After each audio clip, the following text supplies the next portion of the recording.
Assalamu alaikum viewers. Please like, share and subscribe this channel. Links of PDF files used in this video are given in description. This is the part 4 of ion exchange chromatography lecture series, and in this particular lecture we shall study about gradient elution.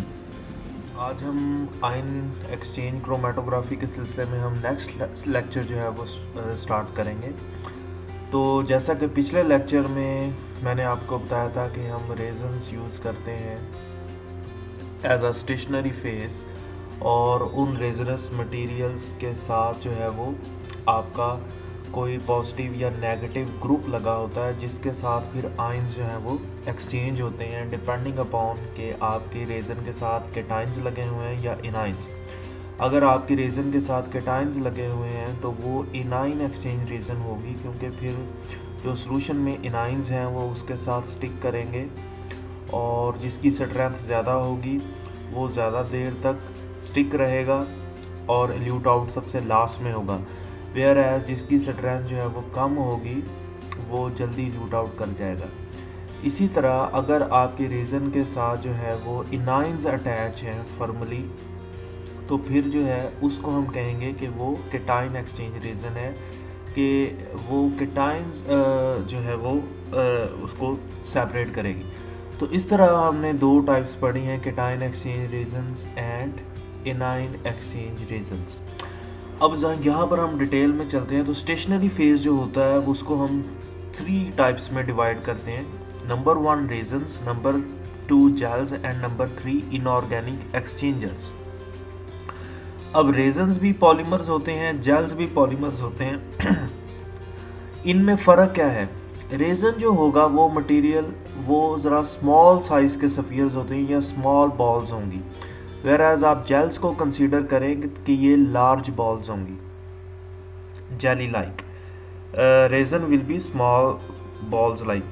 बाज़ दफ़ा आपने देखा होगा कि अक्सर जब आप नई कोई चीज़ परचेज़ करते हैं, कोई बैग आप परचेज़ करते हैं या आपके कोई शूज़ होते हैं, तो उनमें वो एक पैकेट सा होता है जो कि मॉइस्चर को एब्जॉर्ब करता है। तो अगर आप उस पैकेट को ओपन करें तो उसमें बड़ी स्मॉल बॉल्स जो है वो निकलती हैं। तो ये रेजन जो है वो इस तरह होती है। वेयर एज जो जेल्स होते हैं ये ज़रा ज़्यादा जेली टाइप जो है वो मटेरियल होता है, और इनऑर्गेनिक एक्सचेंजर्स जो होते हैं ये ज़्यादा तौर पर पाउडर की फॉर्म में ये हाइड्रस ऑक्साइड्स टाइप होती हैं चीज़ें। तो हम इन 3 टाइप्स को यूज़ करते हैं एज स्टेशनरी फेज। रेजन्स जो हैं वो स्मॉल साइज़ स्पीशीज़ के लिए होंगे, जेल्स जो हैं वो थोड़े से लार्ज साइज स्पीशीज़ के लिए होंगे, वेयर एज इनऑर्गेनिक एक्सचेंजर्स जो है ये वहाँ पर यूज़ होंगे जहाँ पर रिएक्शन के अंदर बड़ी हार्श कंडीशंस हैं। ठीक है, तो रेजन्स के अंदर के सरफेस पर भी पोर्स होते हैं, जेल्स के सरफेस पर भी पोर्स होते हैं, लेकिन रेजन में ये पोर जो है उनका साइज़ स्मॉल होता है। तो स्मॉल स्पीशीज़ जो हैं वही इंटरेक्ट कर सकती हैं। तो एक सफ़ियर के ऊपर कितने पार्टिकल का साइज़ है तो वो हम एक मैश से रिप्रेजेंट करते हैं। मैश, जितना मैश जो है वो ज़्यादा होगा इसका मतलब है पार्टिकल्स का साइज़ उतना ही कम होगा, उतने ही स्मॉल मॉलिक्यूल्स उसके साथ इंटरेक्ट कर सकते हैं। लेकिन जो जेल्स होते हैं उनमें साइज़ बड़ा होता है इंट्रैक्शन के लिए, तो जो प्रोटीन्स हैं और न्यूक्लिक एसिड्स हैं वो हम यूज़ करते हैं। वेयर एज जो इनऑर्गेनिक एक्सचेंजर्स हैं वो harsh conditions of high temperature, strongly acidic और बेसिक कंडीशंस, तो उनके लिए हम फिर hydrous oxides of zirconium, tin, titanium और टंगस्टन जो है ये mostly in the powder form होते हैं, तो ये हम यूज़ करते हैं। नेक्स्ट जो टर्म है उसको हम कहते हैं ग्रेडियंट एल्यूशन। ये आपको पता होना चाहिए। ये एक्चुअली एल्यूशन का प्रोसेस मैंने शुरू में बता दिया था कि हम जब स्टेशनरी फेज के साथ आपकी एनालाइट सोल्यूशन जो है वो इंटरेक्ट करता है तो उसको हमने कॉलम से बाहर निकालना होता है। कॉलम से बाहर निकालने के लिए हम मोबाइल फेज या कोई सॉल्वेंट जो है वो कॉलम के स्टार्ट से डालते हैं, वो फिर चीज़ों को अपने साथ मूव करता है। तो इस प्रोसेस को हम कहते हैं एल्यूशन। एल्यूशन जो है वो 2 टाइप्स की होती है। एक को हम कहते हैं ग्रेडियंट एल्यूशन और एक को हम कहते हैं आइसोक्रेटिक एल्यूशन। ग्रेडियंट एल्यूशन जैसा कि नाम से इज़ार है, इसमें ग्रेजुअली जो आपका एल्यूएंट है, जो सॉल्वेंट है, इसकी कंपोजिशन चेंज होगी। लेकिन जो आइसोक्रेटिक इल्यूशन होती है, जो कि हम नेक्स्ट टाइप पढ़ेंगे, उसमें जो इल्यूएंट होगा, जो आपका सॉल्वेंट होगा, उसकी कंपोजिशन चेंज नहीं होती, दैट विल रिमेन कांस्टेंट। तो ग्रेडियंट इल्यूशन और आइसोक्रेटिक इल्यूशन, इन दोनों के अपने अपने एडवांटेजेस एंड डिसएडवांटेजेस हैं। ग्रेडियंट इल्यूशन का जो सबसे बड़ा एडवांटेज ये है कि ये प्रोसेस को स्पीडी कर देता है। अब फॉर एग्जांपल हमारे पास ये दो स्पीशीज़ हैं, एक ए स्पीशी है और एक जो है वो बी स्पीशी है। तो फॉर एग्जांपल ए जो है वो कॉलम के साथ ज़्यादा फर्मली अटैच है एज़ कंपेयर टू बी, और सी जो है वो यहाँ पर आपका इल्यूएंट है। तो होगा क्या कि जब हम ऊपर से डालेंगे सी को, तो वो क्या करेगा, वो रिप्लेस करेगा पहले बी को। बी को इसलिए रिप्लेस करेगा, बी को इसलिए रिप्लेस करेगा कि बी जो है वो इतनी ज़्यादा स्ट्रांगली हेल्ड नहीं कर रहा स्टेशनरी फेज से जितना ज़्यादा ए है। सो सी जो है वो इतना ज़्यादा स्ट्रांगली अटैच नहीं है, वो फोर्स करेगा बी को कि वो अपनी जगह से रिमूव हो। तो बी जो है वो पहले ल्यूट आउट हो जाएगा, और उसके बाद जो है, क्योंकि फिर हम सी की कंसंट्रेशन जब ऊपर से बार बार बढ़ाएंगे, तो फिर अल्टीमेटली वो फोर्स करेगा कि वो ए को भी जो है वो कॉलम से निकाले, लेकिन ए जो है वो आखिर में ल्यूट आउट होगा। तो इस तरह हम जो है वो यूज़ करें सी। अब देखें कि अगर सी की हम कंसंट्रेशन जो है वो बढ़ा दें, तो ये प्रोसेस जो है वो बहुत ज़्यादा स्पीडी हो जाएगा। इसकी एग्जांपल है, इस ग्रेडियंट इल्यूशन को यहाँ पर एक्सप्लेन किया गया है इसमें। ये अगर आप देखें कि ये लैंथेनाइड के जो है वो साल्ट्स हैं या मेटल एटम्स और आयंस हैं। तो lanthanum, cerium, praseodymium, neodymium, promethium, samarium, europium, gadolinium, terbium, dysprosium, holmium, erbium, thulium, ytterbium and lutetium. आपको वैसे पता है कि when we move from left to right in the periodic table, तो साइज जो है वो डिक्रीज करता है। अब जितना साइज जो है वो डिक्रीज करेगा, उतना ही स्मॉल जो है वो उसका आयनिक रेडियस होगा। जितना उसका स्मॉल आयनिक रेडियस होगा, उतनी ही उसकी चार्ज डेंसिटी जो है वो ज़्यादा होगी। जितनी उसकी चार्ज डेंसिटी ज़्यादा होगी, उतना ही वो स्ट्रांगली हेल्ड करेगा आपके स्टेशनरी फेज के साथ। तो यहाँ पर अगर आप देख रहे हैं कि टाइम है, तो लैंथेनम जो है वो सबसे पहले ल्यूट आउट हो जाता है, और जो आपका ल्यूटिशियम है वो सबसे बाद में ल्यूट आउट होता है। लाइक आफ्टर 20 मिनट्स ये डिटेक्टर तक जो है वो पहुँचता है। यहाँ पर हमने जो इनको मूव करने के लिए जो यहाँ पर इल्यूएंट लिया है वो नाइट्रिक एसिड है, और ये हम स्टार्ट कर रहे हैं 20 मिलीमोल से, और इसकी जो एसिड की कंसंट्रेशन है वो हम मुसलसल बढ़ाते जाएंगे and it will reach up to 80 millimoles. तो इसको हम कह रहे हैं ग्रेडियंट इल्यूशन। अब अगर हम देखें कि हम ये कंसंट्रेशन जो है ये 20 ही कांस्टेंट ही रखते, तो होना क्या था कि ये चीज़ें ल्यूट आउट तो हो जानी थी, लेकिन यहाँ पर टाइम जो है वो बहुत ज़्यादा लगना था। तो हमने क्या किया है कि अब देखें कि ये सबसे लूजली अटैच थी, और ये जो ल्यूटिशियम है ये सबसे फर्मली अटैच है। तो हमने क्या किया, इन सब को स्पीड अप करने के लिए हमने यहाँ पर जो कंसंट्रेशन है वो मुसलसल इंक्रीज़ कर रहे हैं नाइट्रिक एसिड की। So we are actually changing the composition of eluent. तो इसको हम कहते हैं gradient elution. So in order to increase the process of the rate of elution, हम यहाँ पर ग्रेडियंट इल्यूशन जो है वो यूज़ कर रहे हैं, और एट द एंड जो ये स्पीशीज़ निकल रही हैं उनको हम ICP-MS इंडक्टिवली कपल्ड प्लाज्मा से कर रहे हैं। अब देखें, किसी भी केटाइन की एक स्टेशनरी फेज के साथ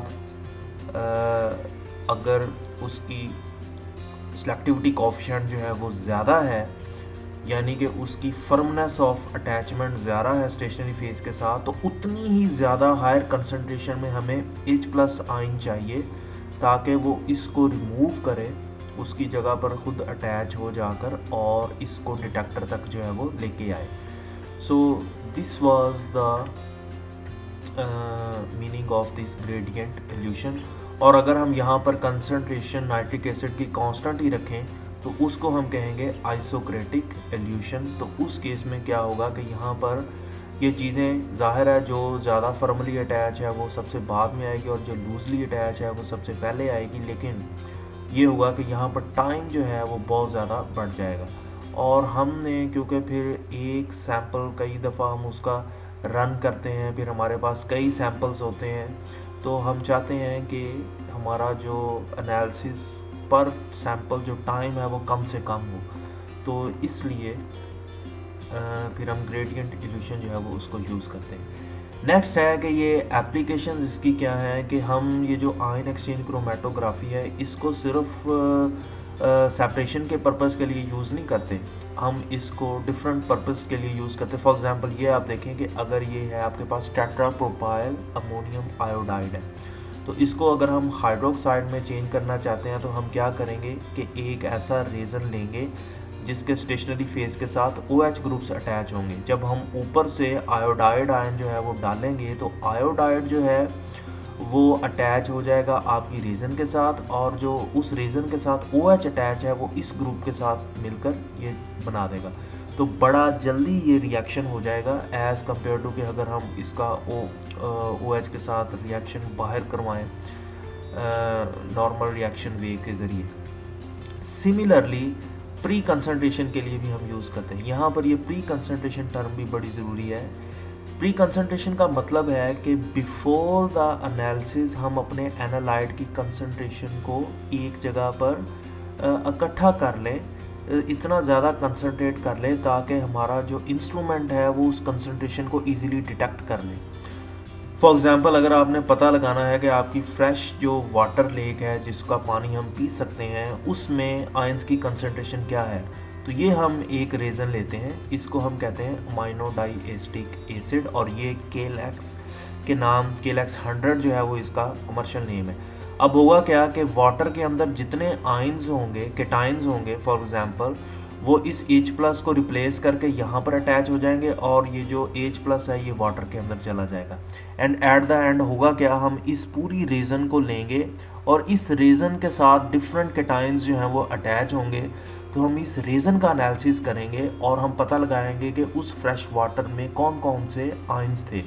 तो इसको हम कहते हैं प्री कंसंट्रेशन, कि एक जगह अपने एनालाइट को इकट्ठा कर लें और फिर उसका जो है वो एनालिसिस कर लें। इसके बाद एक नेक्स्ट जो एग्जांपल है वो है डी आयोनाइज्ड वाटर। देखें, एक होता है डिस्टिल्ड वाटर। डिस्टिल्ड वाटर में हम क्या करते हैं, सिंपल हम उसको बॉयल करते हैं और दूसरी तरफ कंडेंस करके उसको हम इकट्ठा कर लेते हैं। लेकिन उसमें ज़ाहिर है थोड़े बहुत आयंस कम तो होंगे, लेकिन बहुत ज़्यादा कम नहीं होते, फिर भी उनमें आयंस की कंसंट्रेशन रहती है। जो डी आयोनाइज्ड वाटर होता है इसमें आयंस जो हैं वो बिल्कुल उसकी कंसंट्रेशन कम होती है। तो उसका मैकेनिज़्म क्या है कि फॉर एग्जांपल उसको हम केटायन एक्सचेंज रीजन से भी गुजारते हैं और एनायन एक्सचेंज रीजन से भी गुजारते हैं in order to create deionized water, जो कि मोस्ट प्योरेस्ट फॉर्म होती है। और केमिकल रिएक्शंस जहाँ पर हमने आयंस का एनालिसिस करना है वहाँ पर डी आयोनाइज्ड वाटर यूज़ होता है। तो फॉर एग्जांपल हमारे जो वाटर है जो कि हमने डिस्टिल्ड किया है उसमें कॉपर नाइट्रेट रह जाता है, तो हम क्या करेंगे कि पहले कॉपर को ऐसी रीजन के साथ अटैच करेंगे जिसके टर्मिनल के साथ जो है वो H+ लगे हुए हैं। तो होगा क्या कि जैसे ही हम उस रीजन से इसको गुजारेंगे तो कॉपर रीजन के साथ अटैच रह जाएगा और जो H+ है वो रिप्लेस होकर सोल्यूशन में चला जाएगा। इसी तरह बाद में उसको हम इस ऐसी रीजन से अटैच गुजारेंगे जिसके पास OH ग्रुप्स लगे हुए हैं स्टेशनरी फेज के साथ। तो होगा क्या कि जब हम उसको पास करवाएंगे तो नाइट्रेट जो है वो रीजन के साथ अटैच रह जाएंगे, लेकिन जो OH वहाँ से रिलीज़ हुआ है वो आपके वाटर में चला जाएगा। एंड एट द एंड जो H+ एंड OH हैं वो मिलकर प्योर वाटर बना देंगे। तो इस तरह कॉपर नाइट्रेट जो है वो रीजन के साथ चला जाएगा और H+ एंड OH आग मिलकर प्योर वाटर बनाएंगे, तो आपका वाटर प्योरीफाई हो जाएगा मज़ीद और डी आयोनाइज्ड हो जाएगा for chemical reaction. Remember that के पीने के लिए ये पानी ठीक नहीं होगा, क्योंकि पीने के लिए हमें कंसंट्रेशन कम से कम कुछ ना कुछ चाहिए, लेकिन for chemical reaction this is the best water available. Deionise water जो होता है उसको हम चेक करते हैं इस रेजिस्टिविटी से, और उसकी रेजिस्टिविटी की वैल्यू ये होती है, and it's means concentration of ions is 1 nanogram पर लीटर, यानी कि 1 पार्ट पर बिलियन, और बिलियन हम कहते हैं 100 करोड़ या 1 अरब को, तो यानी कि 1 part over 1 Arab part of the solution, तो इतनी कम कंसंट्रेशन होगी, तो this is the most purest form of water. Deionised water में सिर्फ हम ये आयन एक्सचेंज रीजन से ही नहीं गुजारते, इसको हम गुजारते हैं रिवर्स ऑस्मोसिस के थ्रू भी गुजारते हैं पानी को, फिर उसके अलावा एक्टिवेटेड जो आपका कार्बन होता है उसमें से भी गुजारते हैं, ताकि सारी की सारी स्पीशीज़ जो हैं वो प्योरीफाई हो। रिवर्स ऑस्मोसिस क्या होता है? रिवर्स ऑस्मोसिस की मैं आपसे वीडियो भी शेयर कर दूंगा इस लेक्चर के बाद। रिवर्स ऑस्मोसिस में ये होता है कि ऐसे सेमी परमिएबल मेम्ब्रेन होती है, तो उसमें से हम बाय फोर्स वाटर जो है वो गुजारते हैं, तो वो आयंस जिनका साइज़ वाटर से बड़ा होता है तो वो उस परमिएबल मेम्ब्रेन से पीछे रह जाते हैं, और वाटर जो है वो प्योरीफाई होकर आपका आगे चला जाता है। तो this is the working of to create और टू प्रोड्यूस डीआयोनाइज्ड वाटर। ठीक है, इसके अलावा एक होता है वाटर सॉफ्टनर्स, वो भी इसी तरह ही काम करते हैं। वाटर एक होता है हार्ड वाटर। हार्ड वाटर में कैल्शियम और मैग्नीशियम की कंसनट्रेशन जो है वो बहुत ज़्यादा होती है, और आपने सुना होगा कि हार्ड वाटर में फोम अच्छा नहीं बनता और ये जो है वो स्टेन छोड़ जाता है, तो कैल्शियम एंड मैग्नीशियम स्केलिंग भी करता है। ये जो स्टोन फॉर्मेशन होती है, इंडस्ट्री में बॉयलर फट जाता है, तो वो बहुत ज़्यादा सालों से जब पाइप से आपका पानी गुजरता है तो कैल्शियम और मैग्नीशियम डिपॉजिट हो जाता है। तो जब हम इस तरह के वाटर को रेजन में से गुजारें तो वो कैल्शियम किसी H प्लस से रिप्लेस हो जाए, मैग्नीशियम भी किसी H प्लस या केटायन या सोडियम से रिप्लेस हो जाए, जो कि स्केलिंग प्रॉब्लम ना करे, तो इस तरह की हम रेजन जो है वो उसको हम वाटर सॉफ्टनर्स भी कहते हैं, कि वो वाटर को सॉफ्ट कर रहा है हार्ड से। सो इस तरह ये जो आयन एक्सचेंज क्रोमेटोग्राफी है, या ये जो प्रिंसिपल है जिसमें आयन्स एक्सचेंज हो रहे हैं, ये सिर्फ और सिर्फ सेपरेशन के लिए ही यूज़ नहीं होते, बल्कि इसकी आगे भी जो है वो कई सारी एप्लीकेशंस हैं। तो आज के लिए बस इतना ही। बाकी जो है वो इंस्ट्रूमेंटेशन के हवाले से और ये पूरा प्रोसेस कैसा होता है, तो वो हम फिर नेक्स्ट लेक्चर में मैं आपको शेयर करूँगा। आज के लिए बस इतना ही। ओके, थैंक यू, अल्लाह हाफिज़।